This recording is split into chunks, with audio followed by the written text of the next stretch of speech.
Two, three, four. 2, 3, 4.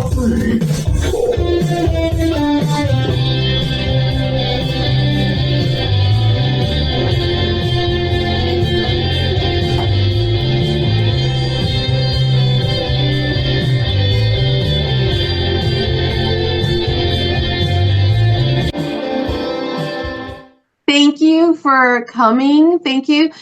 Hello, this is Disability Cafe here, and I'm your host, Maryann, and my co-host is Earthboy. Yep. And we're here today with Corey Pheez Lee. He's a rapper, musician, amazing man all around.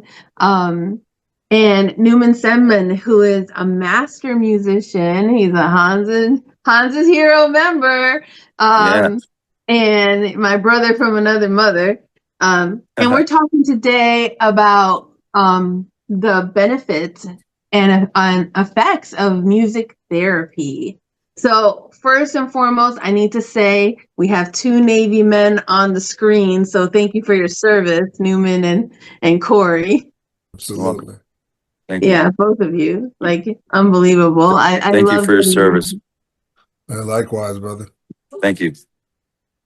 Yeah, so I had to say that because, I love you both. But I just also want to say that music therapy offers significant evidence-based benefits from mental and physical health. It reduces stress, anxiety, and depression while improving mood, memory, and cognitive functioning. So my first question to everyone is, how did you get into music? Corey, you can go first. Yeah, no, thank you for having me on, and I really appreciate what you're doing in terms of spreading the word about music therapy. It definitely is cathartic, especially for those of us who have gone through traumatic situations. But for me, my journey dates back 31 years ago, 1995, when I wrote my very first rap. I was heavily influenced by the sound of West Coast hip hop with a mixture of East Coast hip hop. So like my influences are Nas, Skills, Wu-Tang, Snoop, Big L, people of that caliber. And I can it was kind of elation to be able to take your thoughts and then be able to transcribe them into something that actually makes sense. And then, being able to record. And so like my first experience recording was we used to take 2 boom boxes. One would have like a blank tape on there. And if you couldn't find a blank, you would just get a already used cassette. For example, we have a Barry White tape that if you stick tissue in like the holes underneath the cassette, or if you line it with Scotch tape, you can actually record over the previous tape when you couldn't afford blanks and stuff like that. And so me and my friend Rilla, shout out to him, he's in Japan, he's in the Navy as well. That was the first time we actually recorded ourselves. So press and record on one boom box, the other one playing the instrumental, and then just wrap it into the speakers and stuff like that. And then subsequently just fell in love with the art from that point on. Nice. That's how you got your start? Yeah, I still have the tape. Oh, nice. Yeah, I remember those days when we used to get used to get the Reader's Digest offers like in the mail, and my parents would just like throw them in the trash, but there were these cassette tapes in there, and I would just like put tape on the top and record over them because I didn't have any money to go and buy like the cassette tapes, like the Maxells or whatever. Yeah. Yeah, I remember those days. Yeah, A lot of people nostalgia, don't know right?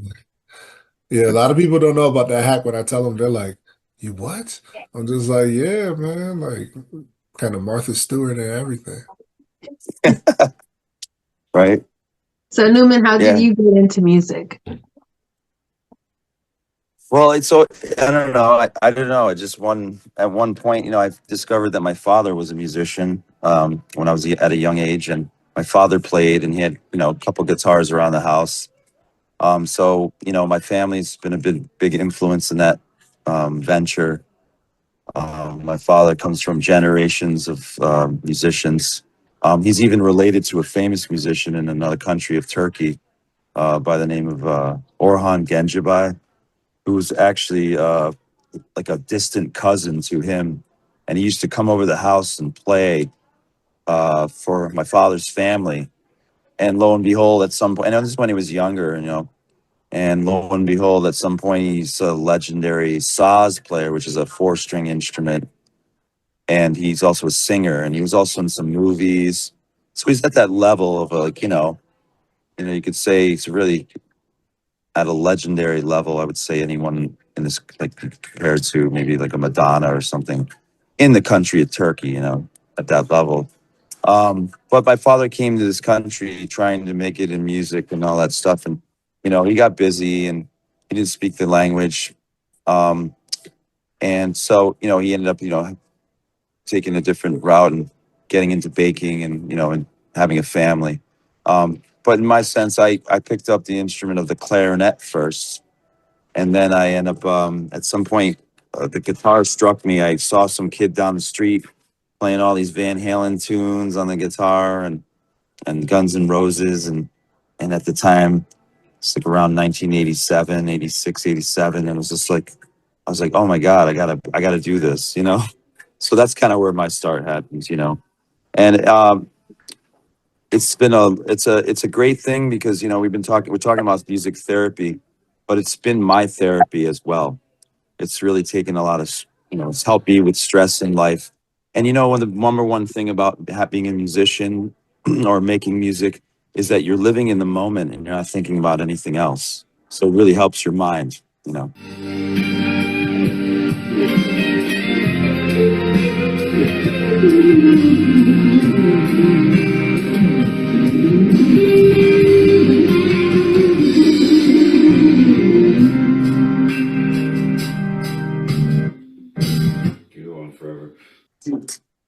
Yeah, on a personal note, for me, my start in music was I have severe dyslexia, and the teachers got together in fourth grade and they had a PPT meeting with my mother, and my mother said, she does not have a disability. I have a child with a disability and it is not her. And she refused to sign for the therapies for me to learn how to read. So every single time we would have English reading time, they knew that I didn't know how to read. The teachers didn't want to make me feel bad. So they had me go down to the band room. And I would sit there with Mr. Davis and I could help him around the room because I didn't know how to read. And he was like, technically, I can't teach you how to read because your mom didn't sign off on it, but I can teach you how to read music. Which instrument do you like? And I chose the clarinet, and that my first language was music. That's the first language. And after that, after learning music, it kind of opened my mind to learning how to read. Wow. Well, what was your mom's response to that? Like, as you're learning to read, did she like finally kind of acknowledge that, okay, you know, she has an issue, but this is something that she enjoys to do and it is helping her out?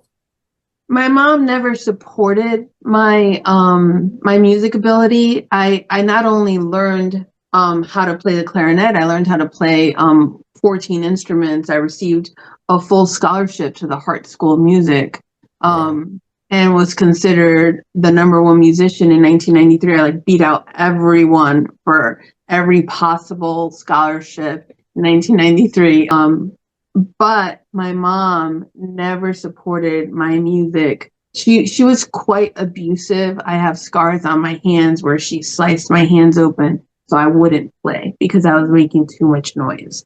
So it's like a whole other thing. But even with my hands cut or my fingers broken, I would tape them together and still go to concerts and play. Wow. So music was my personal therapy. Like I didn't let anything stop me from playing because it made me feel so good. I felt like I was doing something that I had a strength in, you know? My writing still wasn't really good. My print writing wasn't well, but no one could touch me on the instrument. You know, I was the queen of the band room. When I walked in, I couldn't do no wrong. My music teachers love me. They're like, let Maryann do whatever she wants to do. She knows what she's doing. So, Christopher, do you have anything to share about music? I never got into it because usually you have like a friend that introduced you to it, and because I can't read, so like when I tried to get into it, none of the people around me wanted to actually read the labels on it, so just kind of didn't do any effort to actually look into it, type of thing. Because you usually I went to private school and had like kids all around different towns around Connecticut. Not many kids went to the same school I went to in the same town, so usually you stumble into it, and I never truly stumbled into it, or when I wanted to get into it, other people around me thought it would work. What do you guys think like today in your music journey? Because I know both of you are phenomenal. And so how did you guys know that you have reached a new level of musicianship? Like there's one thing about, you know, doing tapes on a boombox or just playing in your room, but how did you guys know when you became master musicians? um, yeah, I think, as far as like really grasping the craft, I would say it was probably around my senior year when I started connecting with people outside of my school to do music. And it was two guys. One name is Kinetic, and the other one is Spec, whom I'm still good friends with. Spec, and I would like drive over like after school. Sometimes I'd even like skip like class to get over to Windsor High to record because they had like a recording program over there, and it was just like people started gravitating to it and respecting. Me even more musically. Like I had already had garnered like a little reputation for being nice rapping, but I can still remember one day we were outside of a Stop and Shop, and it was like me, it was my friend Rilla, and my friend Kev, and this girl walked up to us and she was like, "Aren't you them boys that be rapping from Windsor?" And mind you, like I'm not from Windsor, I'm from Bloomfield, originally from Hartford, but raised up in Bloomfield. And I was like, "Oh my gosh, she's a fan. I have a fan. This is crazy." And I'm only 18.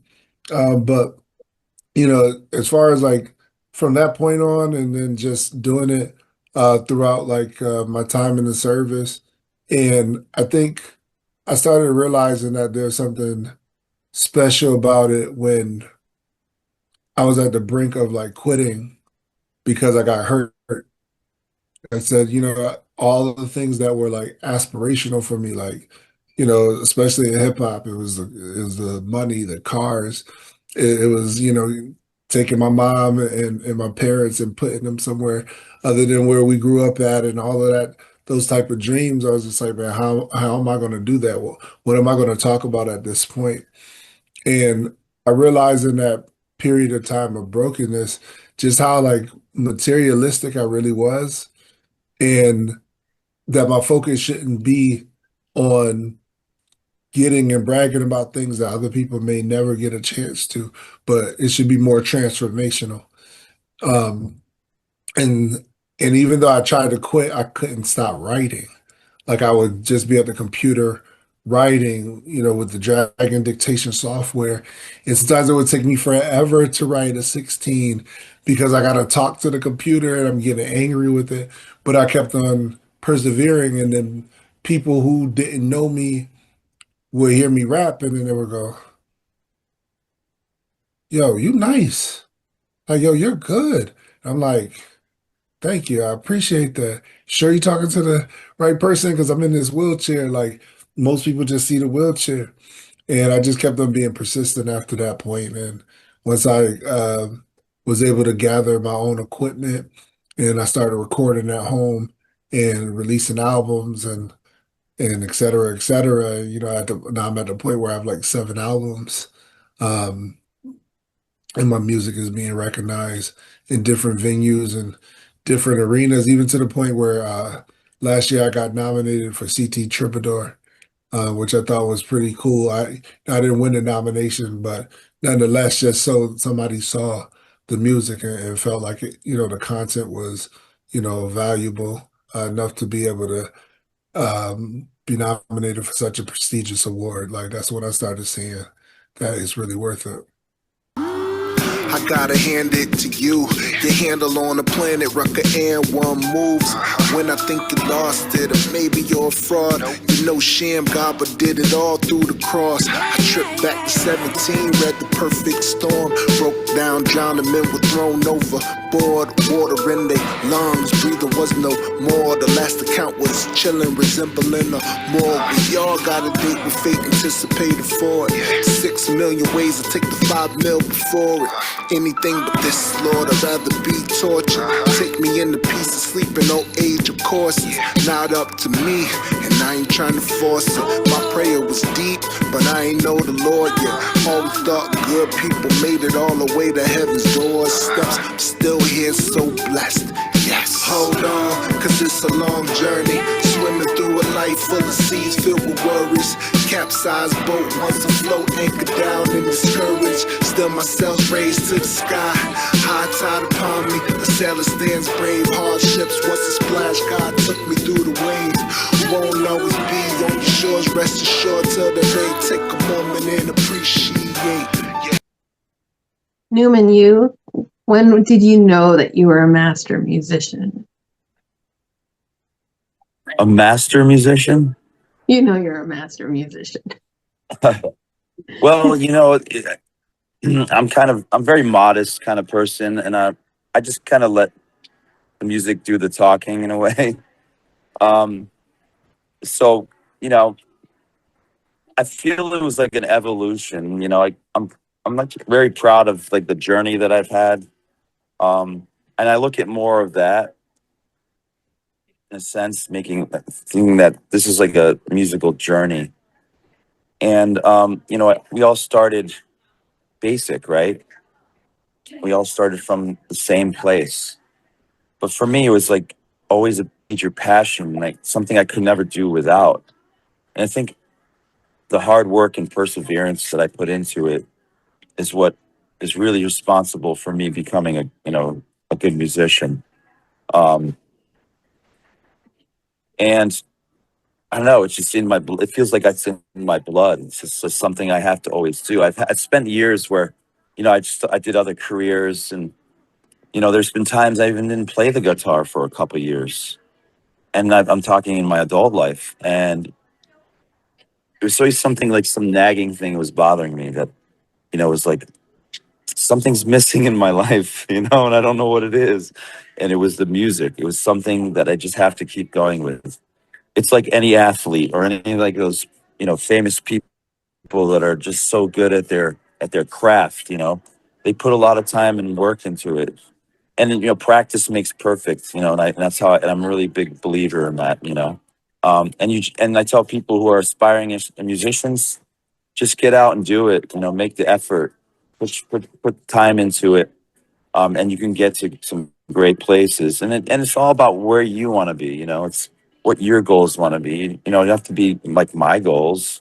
You make those goals for yourself. And I always feel like a plan is a really good way to make yourself a better musician, or is to plan out, okay, what can I do, and what avenue am I going to go to in order to develop myself into a good musician. I'm really, really a big believer in being methodical and practice to get to a certain place.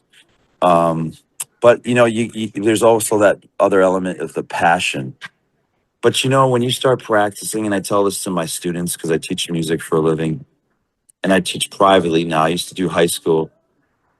I tell them, in the beginning, it's going to be a lot of monotony, but once you get over that hurdle, it's you get that reward or that aha moment where it's like, oh wow, I just got it. Oh man, I played my first song, and it becomes very heartfelt. It's all about me. For me, it's all about emotion, and that's what music brings to me. And I think that's what makes the world go round.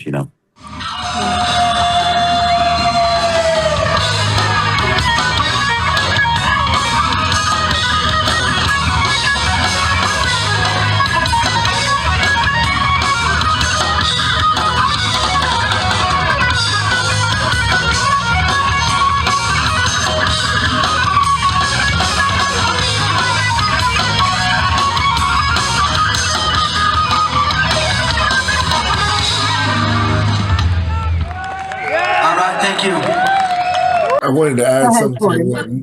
to what Numan said. It's that practice piece that I think is the part of making music that shows how you've honed on to your craft, right? Like, there are countless times that before I even get to the studio, and I may book an 8-hour recording session.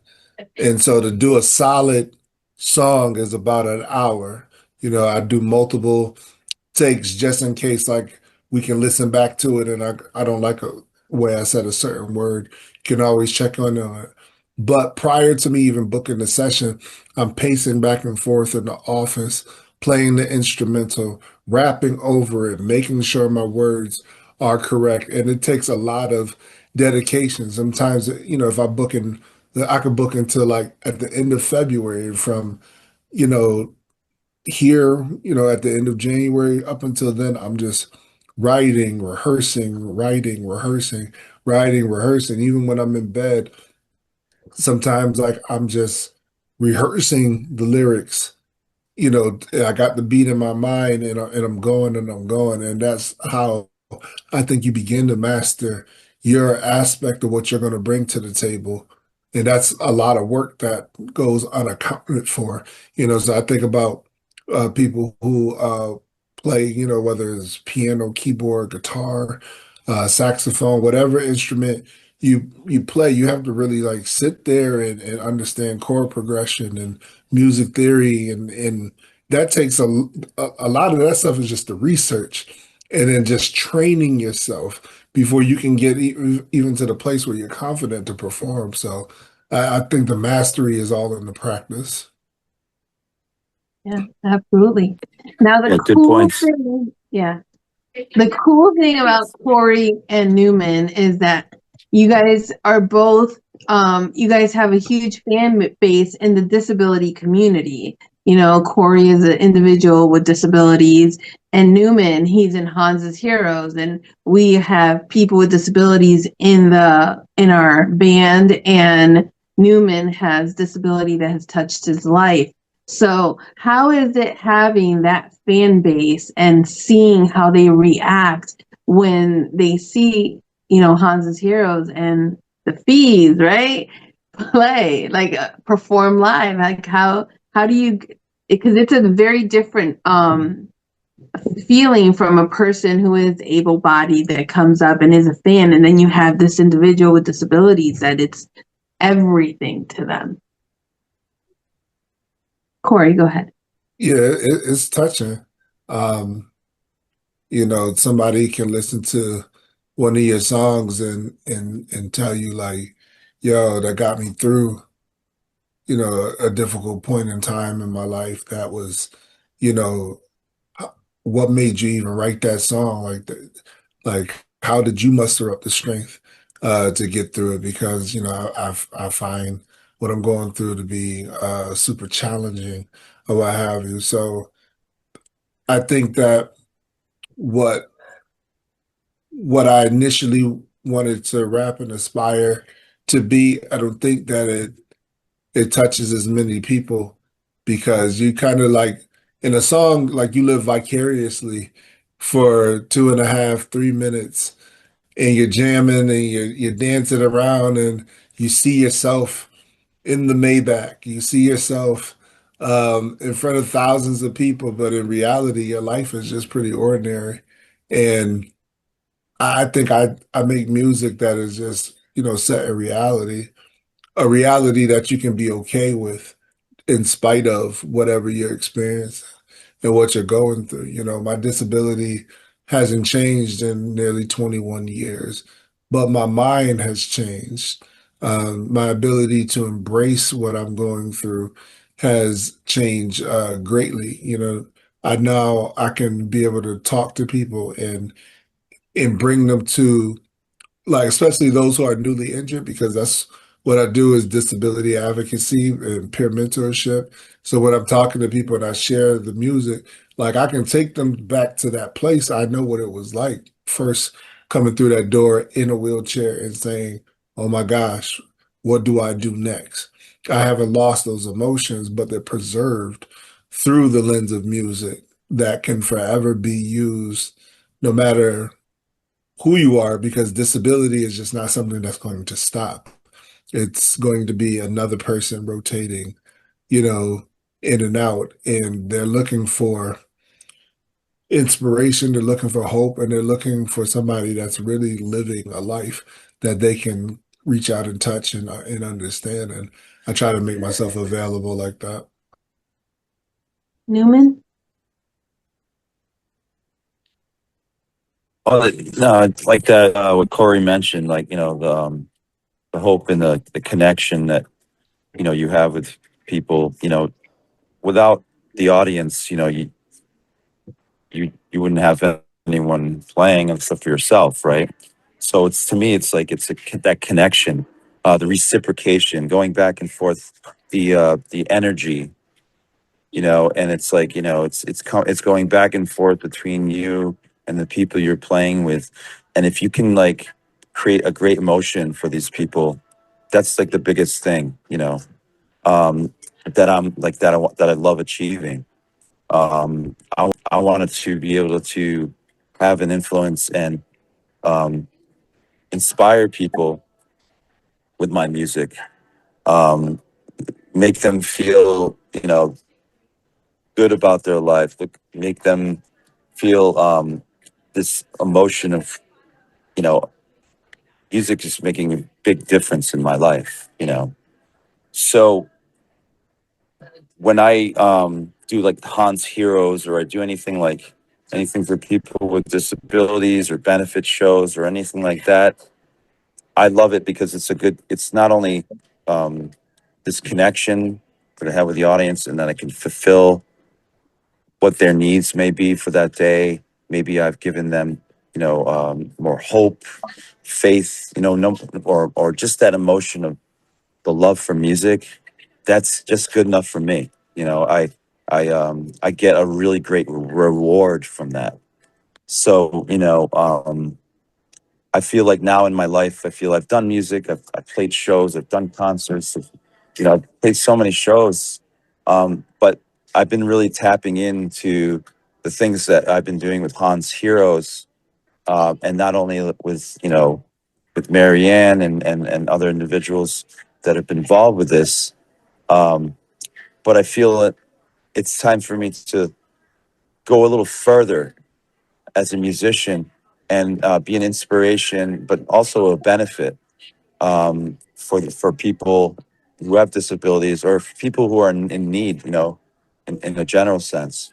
Um, and I look forward to doing more charity work in my life, and that's another thing I'm really aspiring to do. I want to do more and more of that, because I want to make a difference. I want people to know that people care. There's a lot of people out there that are living lives where they don't have anyone. It's kind of sad. So whatever I can do with my music to make someone's life better, that's a big super goal of mine. And I've been kind of keeping an eye on more of that and being more well aware of my own self and being involved with that. And I want to attract more people who not only want to do it with me, like HANZ Hero'S, but more opportunities. With the world we're living in, I feel like we need more love. There needs more spread the love. I'm not even kidding. I've been saying that a lot lately, but we recently, Numan and I call it 67% of HANZ's Heroes because DJ wasn't with us on that day, but we went to St. Francis Hospital and we played for Charles Small. He was former Navy serviceman, and he had a pretty awful diagnosis, and we played for him on it was the fourth. He had only 4 days to live after that. He only lived 4 days after. And as he was passing, all he was doing was humming the songs that we sang that day because he was not able to talk anymore. So all he was doing was humming those songs. So, wow.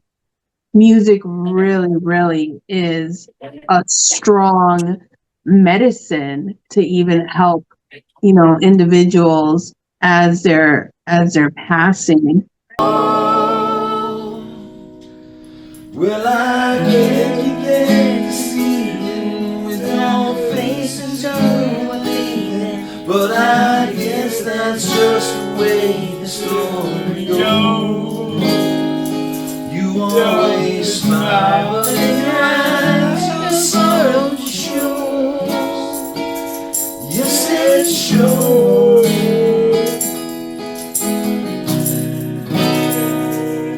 I can't live without you. I can't live anymore. I can't live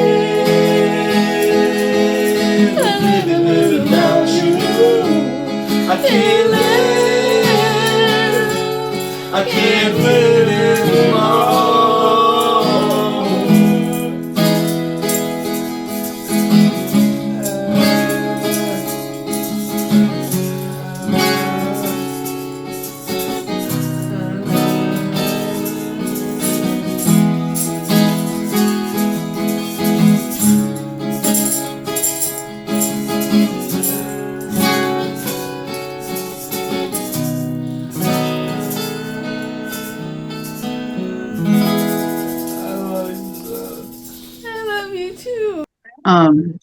Music can improve cognitive memory. It has physical health improvements, especially for people who are rehabilitating through stroke, because when you sing, it really helps your speech. It has a healthy coping mechanism. It's like if you're upset and if you're sad and you listen to a happy song, it actually changes your mood. And it keeps people active if they're singing and they're playing instruments. And even if you're just relaxing at home and you put a nice tune in, or even if you want to get in the mood, it's a therapy for every kind of situation. And in the state of Connecticut, actually in the United States, music therapy became an official therapeutic treatment during World War II because of the veterans that were in the hospital during that time. They found that musicians coming into the hospitals actually helped the veterans during World War II. And now a lot of hospitals hire musicians. Pretty much almost every hospital in the state of Connecticut hires musicians, and they're looking for musicians. So it's just a wonderful thing across the board.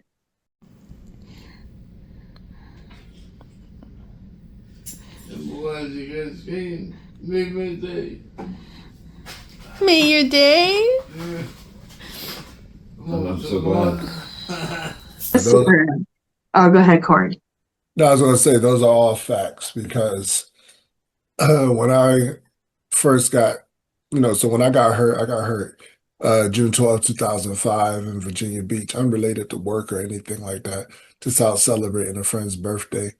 And then when I spent my 3 weeks in a Portsmouth military hospital, they flew me to West Roxbury, Massachusetts, and I was in that VA. One of the things that got me through was one like scripture. It was like lying against the wall everywhere. So I was always reading like Bible verses. But I had my CD player, and I would just put my headphones on, and I would just drown out the noise of the nursing station or the clock ticking, because I just became hypersensitive to like sound, and I just continuously just listened to music. And even when finally was discharged from the hospital and was living with my parents for a little while, I would go to bed just listening to music. And because I didn't have the ability to get up and write, and there was no, hey, blank, blank, record such and such for me. I had to sit there and memorize reps or verses or anything, So I would sit there and I would just rehearse for like a couple of hours, and I'd have 16, and I'd wake up in the morning and I'm like, Ma, can you grab a pencil and pad for me? And then she would just write down full songs for me that I had memorized over the span of 4 or 5 hours, right? So like improving that cognitive function. I've always had a knack for being able to memorize things, but that was like a different level. You hear about the Jay-Z's and the Lil Waynes who, they don't write because oftentimes for Jay-Z, he gave the example that if he was away from his house, he would have to like run into the store, grab a piece of paper, and write down stuff. And he lost a lot of songs not being able to write. So then he just stopped writing and being able to come up with stuff on spot. Right. So like you train yourself. And I think that goes back to your earlier point about mastering your craft. Like a lot of people, aren't able to do that, just to sit there and not pick up a pencil.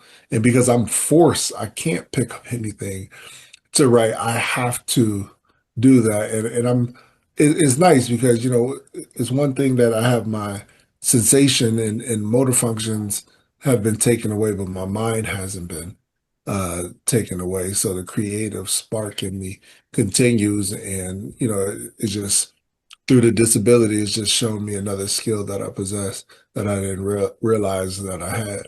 Know that the American Music Therapy Association was formed in Connecticut, actually in the whole United States, but the chapter in Connecticut in 1998. And in 2016, the Connecticut legislative body created a document. And when you fill out the document and it's a way to be as certified as a music therapist in the state of Connecticut. So you can get a music therapy license. You can just go to ct.gov, music therapy. You download the document, you put your music credentials, and if you get approved, then you're a music therapist in the state of Connecticut. And we need more musicians that have this certification, because that's how people can go into hospitals, can go into the VA, can go into schools with these certifications. It's great that we're doing that. That's great. Yeah, it's awesome. That's tight. Yes, it is, and we got it done in 2016. But there was like other states that did it before us, because this certification has been around since 1998. So it's kind of nice that Connecticut jumped on board and decided that music therapy is an effective tool for therapy for all people. Oh, definitely. We've done shows with HANZ HERO'S, and we did a show for Charles Smalls. Also did one a couple of years ago for another gentleman that was in hospice, and just some little examples, but the profound effects that it has on these people, and then for everyone that's being involved in it is enormous. It's you can't put any words to it.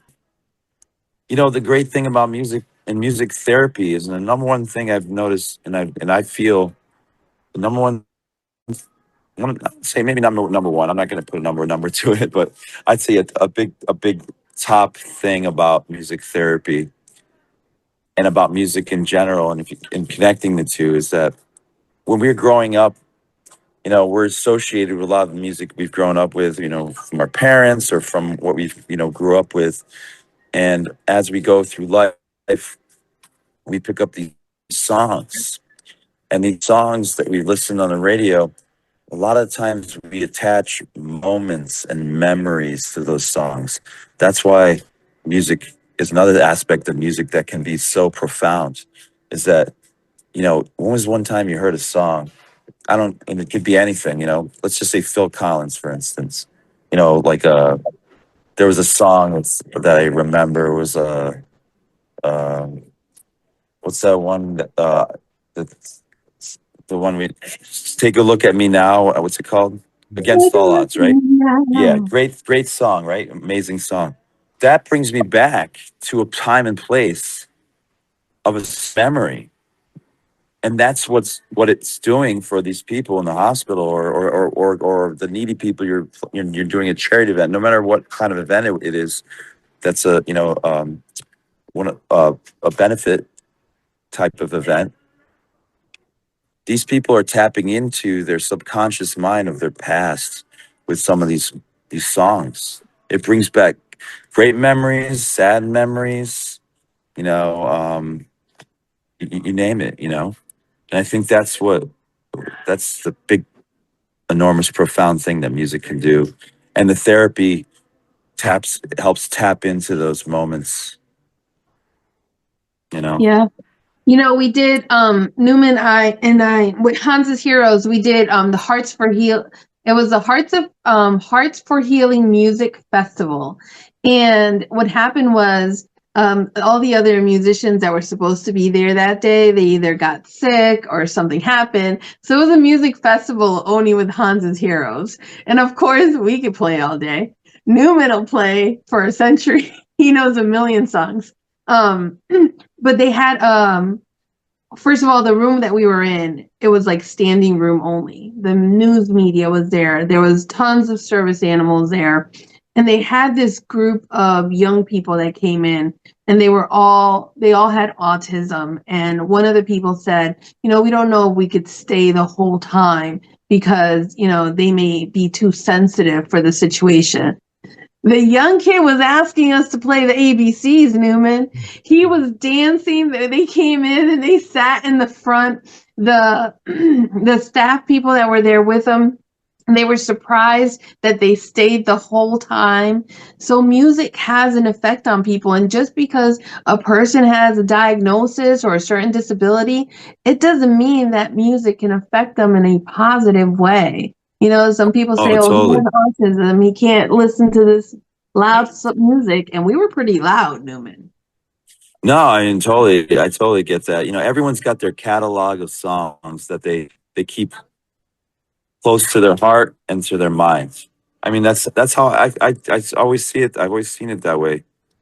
The kid came up, he had a bunch of songs that he probably were really close to him, and he tapped into that, and he wanted us to, perform it so that he can feel that, that great thing that music You better does. learn the ABCs, because if they come around one of our shows again, they're going to be screaming for you to play Some the Sesame ABCs. Street, ABC, Yeah, we're playing our songs, we're playing the hits, and then all of a sudden we get these guys that come up, and we're okay with that too. We could do that. We could do some children's songs and things like that. I always tell Corey. You ever heard of this? Sorry, not to cut you off. You guys ever heard of this song called "The Floor Is Lava"? The Floor Is Lava? Yeah, you ever heard of it? No, I haven't. Oh gosh. No, I haven't. Who is it by? Honestly, I have no idea. My kids just listen to it.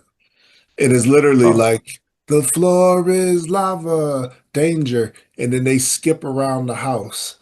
And when the person says like the floor is lava, they have to jump on the couch real quick so that like a game, that they're not touching it. So it's like a game, but they love it. they No, love it's it. Oh awesome. Yeah, my, yeah. oh my gosh. So like just going back to the whole, you know, like, because I have kiddos with ASD. And I kind of find them to be a bit subjective when certain things they don't want to listen to that's loud, but they can be loud, right? Um, so yeah, but music has a way of resonating with people all across, just the world in general. It can really it is such a uniter, um, because you see it all the time, not to even just be like political, but when people are campaigning, they usually are accompanied by some type of musician that is playing some type of nostalgic song. I mean, you see it with Donald Trump. I mean, I get a kick out of it when he's dancing to the YMCA and stuff like that, but it's like that's a universal song. No, Yeah, whether yeah, yeah, you yeah. like the Village People or not, it's just universal enough where it has touched millions of individuals and people gravitate to it.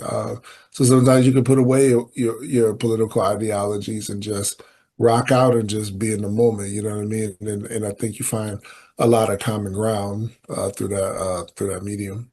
I tell people, if you put your mind to it, you can achieve anything. Remember that Back to the Future movie? Yeah, I was about to Where say that's a direct quote. That's a exactly, but that's a but direct that's the quote. thing that movie that those little things like lyric lines, right? Yeah, Or movies like with like with because I compare. I'll be honest, I compare music a lot with movies. Like acting and music is almost like the same to me. You know, yeah, we know all these movies, right, with the great lines and stuff like that. Well, that was one line I got from that. Remember that end of the movie? Things changed because the things changed. Because of what Marty did or whatever. And when he came back, his parents were completely different. yeah, So I try to compare life like that. Like you can do anything you want if you put your mind to it. Um, and if you fail, at least you tried it. It's the people that don't try that will never know. You know. yeah. No, that's So true. yeah, so my question is, when and where is the HANZ HERO'S Corey Pheez Lee concert gonna happen? When is that gonna happen?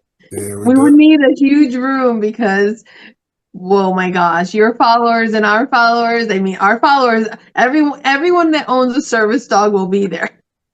Oh You yeah, can, you absolutely. can, Yeah, you no, can tell definitely Newman like makes we sense. get so many dogs at our place. Yeah. No, we definitely got to get something shaking. That'd Sure. be cool or whatnot. And I'm telling you, any beats and stuff, you put Newman on a bass guitar, it's a whole other level. It's a whole other level. He always says he plays bass better than guitar. Maybe I don't know. At times, it Yeah, depends. Like it's funny with you say bass guitar. I teach the bass guitar, but you know, there's something said about that instrument. It's got the groove. It's such a grooving instrument. Gets you into the whole head bobbing thing. That's the thing I love about it. Uh, we're yeah. talking about motions here. Mhm. I record out in Manchester, and my engineer is he's a pianist by heart, but he can play other instruments and whatnot. And he has like a live setup, like drums and electric guitar, acoustic guitar, you name it, and what have you. But yeah, that'll be dope to collaborate and do something on It's that. funny because I'll write a song and I'm like, Newman, I wrote a song. He goes, let's hear it. Like right away, he's like, let's hear it. And he'll take out the guitar and I'm like, this is how I hear it. These are the notes. And he's like changing things up. And then it's like, boom, like what I'm feeling. He just is the most amazing producer I've ever worked with when it comes to our collaborations with all our original music. And it's just, it's a feeling of you have this in your head, and then when you hear it out loud, it's like, boom, like a different level. It's a different level of songwriting and music. And that's how I feel like when I create a music video. Like I got a video called No Heroes, and I shot it like some years ago. And I was watching like CNN, and I remember watching it, I said to myself, man, it just seems like there's no heroes in the world. And as I say to myself, well, what if I did a song that everybody like kind of like in Gotham is like the opposite? You know, what if Batman, I create him as more like a artist who lost his parents and he's trying to break into the industry, but he falls victim to all of the influences that are behind some of the industry. And what if I take Harley Quinn and she's just a person going through mental health issues in a world where they're not looking to do background checks for gun violence, and she turns, and I started formulating these ideas because I'm just like, man, it just seems like there's chaos in Gotham. And slowly but surely, over the course of 3 months, I ended up shooting that video. You know what I mean? So like all those ideas just sitting there in my chair, watching CNN, debating how do I put it together and being able to actually put it into something tangible that people can watch and what have you, which is on my YouTube channel. If you ever go by there and check it out and whatnot, it's called No Heroes. Brain toss, he told her, give him that or give him 10. Only two choices, don't bother with nothing else. His name was Harvey, but she just called him Pimpin'. Her name was Ivy, just immigrated from Greenland. Sex sells and he knows that. From a good cop, but he worked that. Her rosy red hair, pep stereo, all he sees is no cash. Manipulative, he's so bad. Takes real to make spouse fast. Ivy, naive to the villain behind. Thug mask, whole lot of pop and now we play that in my she can't see. Gotta run a corner to receive. John's coming in, spilling ACs. Underwater and over she's contracting every matter of disease. Almost got a house in VA. Growing inside HIV. In disbelief that he could be this cool man. One COP, such a truth fake. Came to this country to be great, but that's me. She can't escape now, it's too late. See 2020 does a double take. It's so clear, he's so fake. Wasn't her brain, he two-faced. Can be found around here, all home blocks in this part of town. Wish I could find someone, I mean anyone, to save us from going down. No heroes in Gotham. Gotham, no heroes in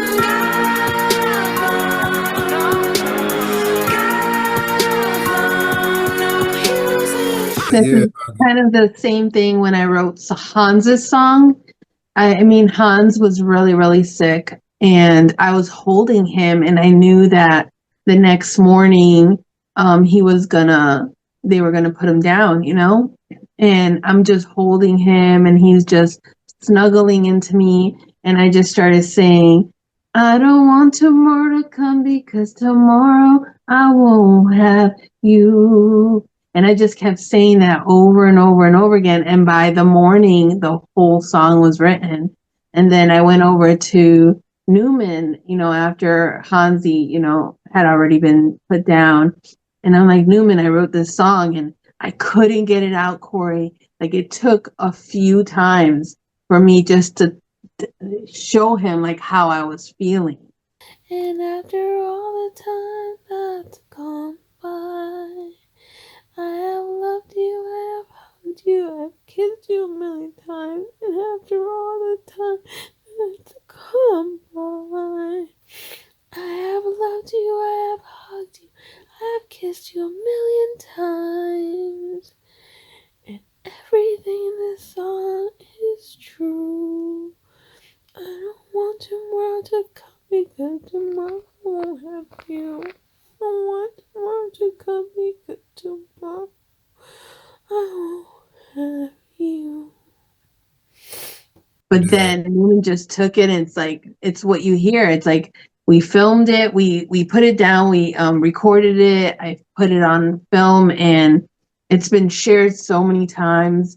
Someone loses a pet. I always call it the best dog song ever. you know, they have like who let the dogs out and like fun stuff like that. But when you're in that moment of holding your fur baby and you know it's the last day, like that's the best, you know, fur baby song ever.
He's tired. He had a long day.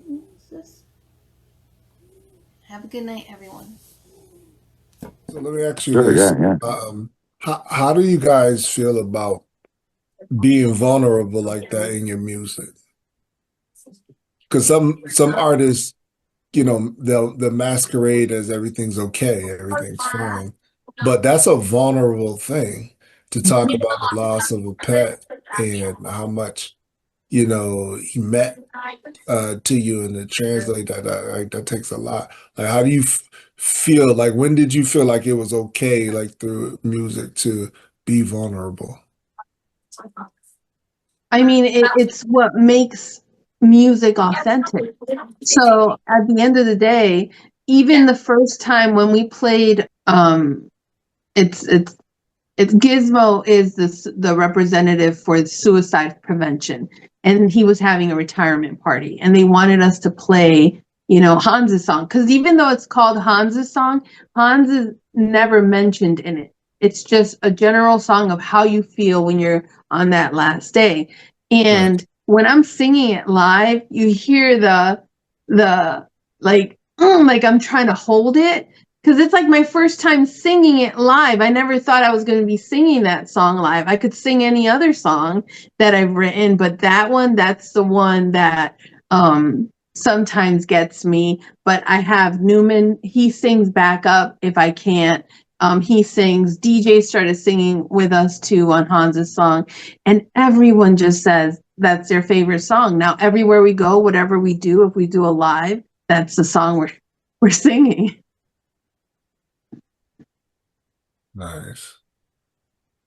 Now, the thing is, when you started writing these songs and everything, we're talking about music therapy. It helped you with your own self, with, what you were going through. It does help me. But I mean, I wrote my first song when I started writing around 6th grade. And all these songs that I used to sing in my head all the time, I was finally able to put on paper, because I finally got my language. I learned music, and from music, I learned to read and write. And I started writing, and I have tons and tons of trapper keepers. Young kids out there, a trapper keeper is. Mhm. It's a folder that's really cool. Has a lot of Yeah. cool pockets. But I got all my trapper keepers from like 8th grade, 9th grade, 10th grade. And I mean, some of those songs are hilarious, but I've been writing songs and putting them together for decades. And being with Numan, and he is such a master in his craft, that I can actually take a lot of those songs, and they're fantastic. I'm going to say they're fantastic. We're on SoundCloud. So I'm going to say they're fantastic because they're mine, they're my babies. And of course I may be biased, but we have thousands of fans now, and people love us. People make requests, and yeah, and everybody loves Numan, and everyone loves DJ, and they're like, oh, you're with these guys. This is so great. They just love our just the way the band is. Nice. But when you perform, Corey, you totally got to invite us. You're going to have Sure. like you haven't met my band members, but when you meet them, you're gonna be shocked because they're taller than Chris. Chris says that Numan is out of his. He doesn't like looking up. Christopher doesn't like looking up, and when Numan walked in when we were doing the Americans with Disabilities Act show, I think it was the 33rd or the 34th. So yeah, when we were doing that, Christopher, he was like, oh my goodness, I don't like looking up. I'm looking up at these giant guys. I'm like, yeah, but they're sweethearts, and they're so good, and everyone just falls in love with them. And I'm a very lucky girl. I'm gonna have to Yeah, and it is put the deflected chair. to make fun of Maryann, like how short you are. You have to do it all the time. Now I'm gonna have to put my chair in standard mode, because I'm naturally, I'm 6'2", so I'm tall. Oh, so you're same height as me. Yeah, so I gotta put my chair in the standard mode. But Well, so I just want to say thank you to Corey and to Numan for being here on Disability Cafe with us. We You're really welcome. appreciate this. Maybe we could do a part 2 on music therapy, and the benefits of it. There's just so much to talk about that we couldn't even really touch upon. But I mean, it was so great getting to know both of you. And I'm in our links in the description of the video. I'll put all the information of how to find Numan's music and Corey's music, so you can follow them too, because they're fantastic. And as always, thank you for watching Disability Cafe with Maryann and Thank you, guys. Thank you so guys. much. Yeah, thank you. It's nice meeting you all. Hope to see you all soon. And hopefully we'll be maybe we can do a musical venture at some point. Yeah, I would love that. Yeah. Corey, it was gonna be so cool. I can't wait for you to play with my boys. Like, I'm dying to see that. That'd be fire. Yeah. Yeah. All right, guys. Thank you. No problem. Take care. Yep. Yeah. Bye, guys.